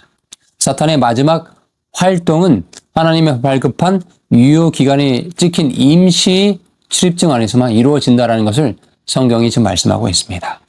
우주의 통치자이신 하나님께서는 그 어떤 악도 자신의 통제 안에서 이루어질 수 없도록 모든 것들을 주관하고 계신다는 것을 다시 한번 우리는 확인해 볼 수 있는 대목입니다. 자, 이렇게 사탄이 마지막 발악의 시점, 잠깐 놓였을 때 어떤 일을 벌인다고 하고 있습니까? 10절에 그들을 미혹하는 마귀가 불과 유황못에 던져지니. 미혹하는 일을 잠깐 풀려난 그 시점에도 마귀 사탄은 하고 있었다라는 거예요. 미혹하는 마귀가 불과 유황의 불못에 던져진다. 성경은 사탄의 부고에 새긴 직함이 미혹하는 자라고 이렇게 적어 주었습니다. 여러분, 성경에서 사탄이 처음에 언제 등장합니까? 창세기 3장의 에덴 동산에서 등장하죠. 그때 무슨 일을 합니까? 아담과 하와를 미혹하는 일을 하죠. 그래서 에덴에서 여자를 미혹해서 죄를 짓게 만들었는데 마지막 그가 퇴장하는 무대에서도 이제 온 민족, 바다의 모래같이 모여있는 수많은 사람들을 그 열방을 미혹하는 일을 끝까지 하다가 결국 사로잡혀서 영원히 불타는 불호수, 불못에 던져주게 된다는 것을 성경이 말씀하고 있습니다. 사탄은 처음도 미혹하고 마지막 끝에도 미혹하는 역사로 그의 이 세상을 혼미케 했던 일은 종결이 된다는 것을 성경이 말씀하고 있습니다. 자, 그리고 또 한 가지, 이 사탄이 풀려났을 때 어떤 일이 있었습니까? 8절에 땅의 사방 백성 곧 곡과 마곡을 미혹하고 모아서 싸움을 붙이리니 그 수가 바다의 모래 같으리라 라고 말씀하고 있어요. 여러분, 사탄이 잠시 천년왕국에서 끝무렵에 풀려났을 때 바다에 모래 같은 많은 사람들이 그 미혹의 영에 따라가 사탄의 편에 서서 하나님을 대적하는 입장에 서게 된다라고 성경이 말씀하고 있는데, 이 바다의 모래라는 이 표현은요, 아이러니하게도 하나님께서 아브라함에게 축복해 주실 때 너의 자손이 하늘의 별같이 바다의 모래같이 이렇게 많게 될 거다. 언약 백성을 축복하실 때 쓰였던 그 축복의 관용구를 지금 아이러니하게도 성경의 마지막 전쟁의 반역군의 그 규모를 표현하실 때 이 표현을 쓰고 있다는 겁니다. 이것을 통해서 우리가 또 하나 알 수 있는 것은 사탄은 하나님의 모조품, 하나님이 하는 것을 모조하는 역할을 이렇게 마지막까지 하고 있다는 것을 또 보게 되지요. 아브라함의 축복의 언약의 씨를 모방한 거짓의 씨를 이 인류의 마지막 편에 쓰고 있다는 거. 참고로 여러분, 계시록 12장에 마지막에 용이 서 있던 자리가 어딘지 아십니까? 여러분 계시록 요한계시록 12장 여러분 요한계시록 12장 17절의 말씀에 보시면 용이 여자에게 분노하여 돌아가서 그 여자의 남은 자손 곧 하나님의 계명을 지키며 예수의 증거를 가진 자들과 더불어 싸우려고 어디에 서 있대요? 바다 모래 위에 서 있더라. 용은 처음부터 그 모래 위에서 자기를 추종하고 자기의 미혹에 따라오는 자들의 그 모래의 수를 세고 있었다라는 말씀을 우리가 이렇게 대비해서 볼 수 있는 것이죠. 본문으로 돌아가서 자, 그들이 어떻게 하고 있냐면 9절 말씀 볼게요. 그들이 지면에 널리 퍼져 성도들의 진영과 사랑하시는 성을 두루매 하늘에서 불이 내려와 그들을 태워버리고 라고 말씀하고 있어요. 여러분, 그들이 지면에 널리 퍼져라는 이 말에 원문을 가서 보시면 땅에 넓은 데로 올라갔다라는 의미로 볼 수 있거든요. 자, 올라간다. 이 단어가 예사롭지 않습니다. 성경에서 예루살렘은 언제나 올라가는 곳이었어요. 시온의 순례자들은 노래하고 올라갔고 천년왕국에서는 해마다 만국의 백성들이 왕이신 예수님께 경배하려고 예루살렘에 올라가는 일들이 있었죠. 스가랴서 14장에서 우리가 공부를 했습니다. 그런데 이 마지막 세대는 같은 길을 같은 동사로 표현하는데 주님을 경배하러 그 길을 올라가는 것이 아니라 이제 전쟁을 하려고 올라가고 있다라고 말씀하고 있어요. 자, 그 올라가서 어디를 둘러싸고 있다고 하고 있어요? 성도들의 진과 사랑하시는 성을 둘러싸고 있다라고 이야기하고 있죠. 성도들의 진은 광야 이스라엘의 진영을 부르던 군사 용어거든요. 그리고 이 사랑하시는 성, 자, 여기도 보시면 완료형 분사를 쓰고 있어요. 하나님께서 사랑해 오셨고 지금도 사랑하시는 그 성이라고 우리가 볼 수 있거든요. 그런데 그들의 창끝이 겨누는 것은 결국 하나님이 사랑하시는 것 그 자체를 겨누고 있었다는 것을 이 본문을 통해서 우리는 볼 수 있습니다. 자, 이렇게 이제 성경적인 의미와 원어의 의미를 좀 설명을 드렸는데, 자, 그러면 이 본문을 우리는 어떻게 해석을 할 것인가? 첫 번째 견해는 무천년주의의 견해가 있습니다. 이 아우구스티누스 이후에 주류가 된 무천년설에서는 이 요한계시록 20장을 19장 다음 사건이 아니라 교회 시대 전체를 다른 각도에서 보여주는 그런 재현의 모습이다라고 그렇게 설명을 하거든요. 그래서 그 관점에 따르면 천년은 교회 시대를 상징하는 걸로, 사탄이 결박되는 것은 십자가로 이미 이루어진 것으로 사탄이 제한되어 있다, 활동이 이렇게 설명을 합니다. 또한 첫째 부활은 영적 부활, 즉 중생을 의미한다라고 설명을 해요. 또 곡과 마곡의 전쟁은 역사 끝에 최종적인 박해, 교회사에 큰 영향을 끼친 그런 것들로 설명을 합니다. 그런데 저는 그 견해를 가지신 분들도 존중하지만 저는 다른 각도의 다른 견해로 이 부분을 좀 더 부연 설명해 드리고 싶은데, 첫 번째, 이 천년왕국이라고 이야기했을 때 이 계시록 20장에 여러분 천년이란 표현이 이제 강의를 들으신 분들 아실 거예요. 몇 번 정도 반복됐다고요? 예, 6번이나 반복이 되고 있다라고 말씀드렸어요. 그 이유가 뭐라고요? 예, 단순한 상징이 아니다. 단순한 상징이라면 한 번 정도만 언급하면 되는데 어떻게 그 천년이라는 표현을 6번이나 반복해서 이야기하는가? 이것은 정말 그것이 문자적으로 이 땅 가운데 하나님의 타임라인 가운데 성취될 예언의 약속으로 남아있다는 것을 강조하는 것이다 라고 그렇게 저는 본다고 말씀드렸죠. 두 번째는 이 서사가 연속적이라는 거예요. 19장에서 예수님께서 이제 재림하십니다. 그리고 어떤 일이 벌어집니까? 20장 들어서면서 내가 보면 천사가 무저갱의 열쇠와 큰 쇠사슬을 그의 손에 가지고 하늘에서부터 내려와 용을 잡아서 가둬버리죠. 무저갱, 바닥 없는 구덩이에 이걸 가둬버립니다. 1000년 동안요. 사탄이 1000년 동안 결박이 되어 있고 그 상황 속에서 주님께서 직접 왕으로 통치하신 천년왕국이 펼쳐지고 진행이 되게 되죠. 그런데 이 천년이 끝날 그 무렵에 하나님의 주권 아래 그가 반드시 잠깐 놓이게 되죠. 그래서 무슨 일을 합니까? 수많은 열방의 백성들을 미혹해서 바다의 모래와 같이 수많은 사람들이 자기 편에 서게끔 그런 일을 행하고 있다. 그러다가 하나님께서 하늘에서부터 불을 내려서 그 전쟁을 정말 일순간에 끝내버리시고 이제 이 사탄은 최종적으로 영원한 불타는 불호수에 갇혀서 고통 속에 심판을 받게 된다는 말씀이 이렇게 타임라인으로 기록이 되어 있다는 거예요.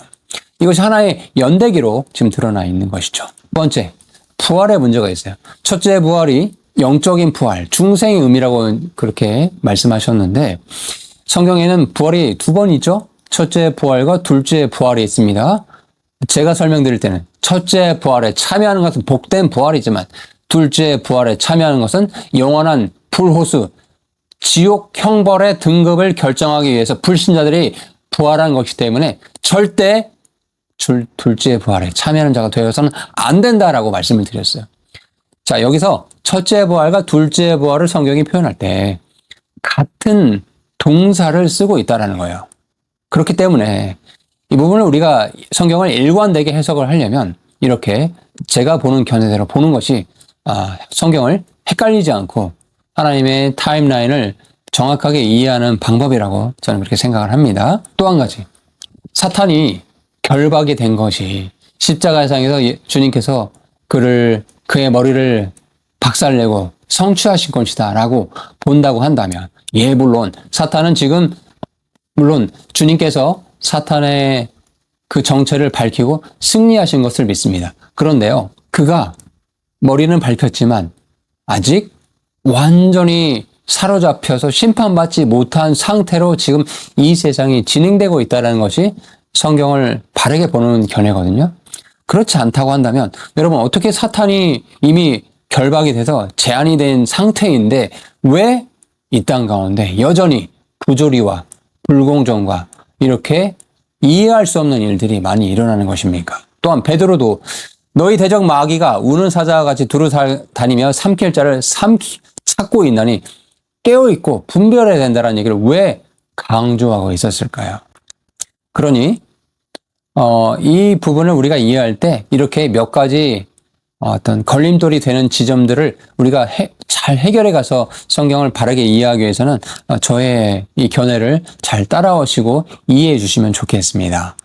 다시 말하면 우리는 이 성경 본문을 기록된 순서 그대로 예수님의 재림과 그 이후에 문자적인 천년왕국과 그 끝에 사탄이 잠깐 놓임으로 인해서 인류의 마지막 최후의 전쟁이 곡과 마곡의 전쟁이 실제로 있을 것이다 라고 그렇게 보는 것이 타당한 해석이라고 생각을 합니다. 이제 전쟁 자체를 한번 해볼까요? 이 전쟁은 참 역설적이고 아이러니한 지점들이 있습니다. 첫 번째, 사탄이 잠깐 놓였을 때 그를 따르는 존재가 얼마나 된다고 해요? 바다의 모래와 같이 정말 많은 인류가 그의 편에 선다고 성경이 말씀하고 있어요. 참 아이러니한 거는 천년왕국이 어떤 곳입니까? 주님께서 직접 왕으로 통치하시고 그 시점에 가면 지구의 환경이 변화가 될 것이고 평화롭고 번영하게 될 것이며 인간의 수명도 장수하게 되는, 우리가 앞 시간에 공부를 했었죠. 인류의 수명이 800년, 900년, 1000년 가까이 늘어나게 될 것이라는 것을 말씀을 드렸습니다. 이렇게 완벽한 조건과 상태에서 인류가 세대를 거쳐서 1000년을 지냈는데 그 결과는 그 가장 복된 세대가 가장 큰 반역군으로 하나님을 대적하는 대적군으로 드러났다라는 것이 첫 번째 역설입니다. 두 번째, 여러분 이 전쟁에 명분이 없어요. 가난해서 그랬다고요? 여러분 천년왕국에서는 광야에서 장미가 핍니다. 불의가 있냐고요? 주님께서 철장 권세로 공의롭게 이 세상을 이 천년왕국 시대를 통치하실 것입니다. 어떻게 불의와 타협, 불의와 부조리함이 있을 수 있을까요? 억압이 있냐고요? 그렇지 않죠. 역사상 가장 자비롭고 긍휼이 넘치는 시대가 천년왕국의 통치 시대입니다. 그러니 도대체 천년왕국이 이렇게 잘 지내다가 마지막 끝 무렵에 왜 전쟁을 일으켰습니까? 라고 물었을 때 명백한 어떤 명분이 없어요. 즉, 한 가지 명분을 찾는다고 한다면 우리는 예수 그리스도께서 우리의 왕으로 통치하시는 것을 받아들일 수 없습니다. 당신은 우리의 왕이 아닙니다. 라고 그런 불평불만으로 하나님을 대적하는 전쟁을 일으켰다라고 그렇게 볼 수밖에 없는 것이죠. 세 번째, 인류의 역사상 최다 목격자가 있는 전쟁이라는 거예요. 과거의 반역자들에게는 하나님이 보이지 않는다라는 핑계거리라도 있었습니다. 근데 그 천년왕국 시기를 살았던 사람들은 왕이 직접 통치하시고 그분의 영광이 온 땅에 덮여진 시대를 살았던 사람들이에요. 그리고 그들이 포위했던 그 하나님이 사랑하시는 성 예루살렘 성은 매년 만방의 백성들이 올라가서 하나님을 경배했던 그 성입니다. 그렇게 하나님을 보고 경험했던 세대가 빛보다 어둠을 사랑하여 결국 마지막 부분에 가서는 하나님을 대적하는 것으로 끝나게 되는 그런 아이러니를 지금 보여주고 있죠. 세 번째 역설은 그런데 이 전쟁이 순식간에 끝나버립니다. 하늘에서 불이 내려와서 그들을 태워버리고 라는 이 단 한 줄로 이 전쟁이 마침표가 찍어져 버려요. 마치 소돔과 고모라에서 창세기 19장 24절 보면은 불이 내려와서 일순간에 그 성을 다 제거해 버리죠.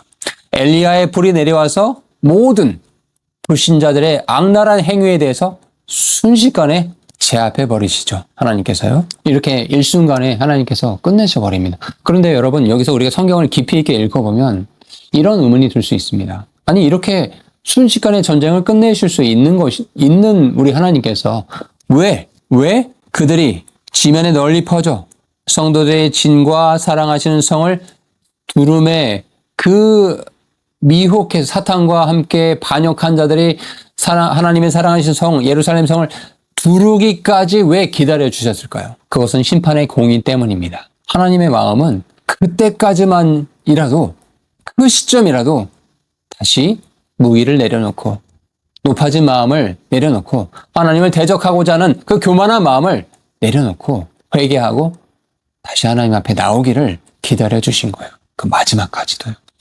마지막 이 전쟁은 뒷정리가 없습니다. 1차 고가 마곡의 전쟁은 여러분 7년 동안 그 반란군들의 대적들의 무기를 소각한다고 말씀드렸어요. 그리고 7개월간의 시체를 매장하는 시간들이 필요하다고 말씀드렸습니다. 7년 환란기 끝무렵에 있을 아마겟돈 전쟁도 세대의 잔치와 75일간의 정결하게 하는 시간이 정돈하는 시간이 필요하다라고 말씀을 드렸습니다. 그런데 인류 역사의 마지막에 있을 천년왕국 끝무렵에 있을 고가 마곡의 최후의 전쟁, 2차 전쟁은 아무런 뒷정리가 필요가 없어요. 그리고 나서 바로 11절에 가서 보시면 내가 보고 내가 크고 흰 보좌와 그 위에 앉으신 이를 보니 땅과 하늘이 그 앞에 피하여 간데 없더라 라고 성경이 이렇게 시작해버리고 있어요. 저와 함께 인류의 최후의 전쟁인 고가 마곡의 2차 전쟁, 천년왕국 끝무렵에 있을 이 최후의 고가 마곡의 전쟁에 대해서 살펴보았습니다. 여러분, 이것을 통해서 우리가 알 수 있는 것은 첫 번째, 여러분, 죄의 출처는 환경이 아니라 인간의 타락한 마음이다 라는 것을 기억하시면 좋겠습니다. 교육, 제도, 풍요라는 인류의 모든 가설을 역사상 최고의 수준으로 만족시킨 천년왕국이라는 이 통제 실험의 결과가 하나님을 대적한 반역, 바다의 모래와 같은 사람들로 결론이 나버렸거든요. 에덴 동산과 천년왕국, 인류 역사의 양끝에 놓여있는 두 낙원이 같은 답을 지금 보여주고 있다는 거예요. 뭘 보여주고 있어요? 만물보다 거짓되고 심히 부패한 것이 인간의 마음이다 라는 것을 분명하게 보여주고 있습니다. 두 번째, 우리의 인간의 핑계들, 내가 사탄의 유혹 때문에 죄를 지었습니다. 근데 어때요? 마귀가 천년 동안 없었어요. 내가 환경이 불우해서 죄를 지었습니다. 이런 핑계들 많이 되죠? 천년왕국은요, 환경이 완벽한 상황이에요. 내가 하나님을 본 적이 없어서 어떻게 보이지 않는 신을 믿습니까? 그래서 제 마음대로 살았습니다라고 요즘 사람들이, 불신자들이 핑계를 대는데 천년왕국에서는 하나님을 직접 볼 수 있는 그런 시대였는데도 불구하고 죄를 지었던 거죠. 그러니 구원은 처음부터 끝까지 거듭남이 필요하다. 구원은 거듭납니다.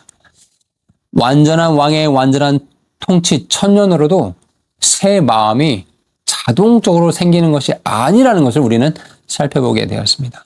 그 어떤 프로그램도 인간의 부패한 마음을 구원하지 못합니다. 요한복음 3장 7절에 그래서 예수님께서 니고데모에게 그 착실하고 율법을 잘 지킨 니고데모에게 이렇게 말씀하신 거예요. 너가 거듭나야 하겠다. 동일하게 요한계시록 20장에 곡과 마곡의 전쟁을 통해서 하나님께서 지금 동일한 말씀을 우리에게 하고 계시는 겁니다. 인간에게 필요한 것, 성령과 진리의 말씀으로 거듭나야 하겠다. 저도 동일하게 말씀을 드립니다. 이 영상을 보고 계신 분들 가운데 아직 예수 그리스도를 나의 구원자로 믿지 않고 받아들이지 않는 분들이 계신다고 한다면 주님의 말씀으로, 성령으로, 진리의 말씀으로 거듭나셔야 합니다. 여러분, 천년왕국 세대는 거의 100%가 모태신앙들이에요. 왜요? 천년왕국에 입성할 때 이미 구원받은 자들만, 그 부모 세대를 생각해보면 그들만 양의 민족으로 판정받아서 천년왕국 시기를 새로운 환경 속에서 주님이 통치하신 그 놀라운 시기를 경험하면서 하나님을 찬양하면서 살았던 민족들이 아닙니까? 그런데 세대를 거치면서 자손을 낳고 태어났어요. 모두 다 모태신앙으로 자라났다라는 거예요.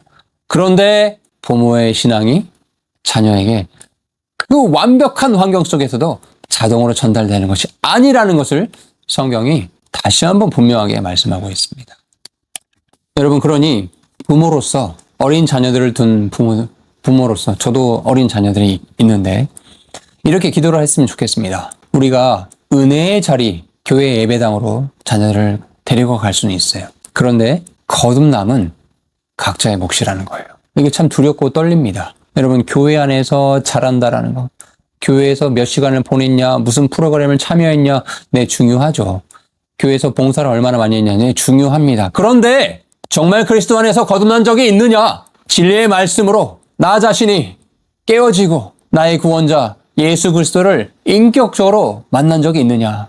거듭난 적이 있느냐라고 주님께서 지금 이 성경 마지막 부분의 최후의 전쟁을 말씀하시면서 우리에게 동일하게 말씀하고 있다는 거예요. 모태신앙이라고 자랑할 것이 아니라 말씀으로 거듭난 적이 있느냐? 저 자신에게 묻습니다. 또 제 자녀들에게 동일하게 묻고 있어요. 아빠가 뭐 신학을 했고 뭐 많은 성경을 알고 가르치고 있다고 해서 아무 소용없다. 너희들이 주님 앞에 주님의 말씀으로 거듭났지 아니하면 이 모든 것들이 물거품이고 아무런 의미가 없는 것이다라고 강하게 저도 아이들에게 이야기를 하고 있습니다. 성도 여러분, 우리가 마지막 때에 있을 예언의 말씀을 같이 공부하고 있어요. 여러분, 이것이 그냥 어떤 성경 지식의 성장으로 끝나지 않기를 간절히 바랍니다. 제가 이 말씀을 이렇게 선포하는 이유는 마지막 세대의 거룩한 성도를 위한 미디어 선교라고 말씀드렸잖아요. 그거의 핵심이 무엇입니까? 우리의 지식이 높아져서 다른 사람을 가르치고 정지하는 것에 있습니까?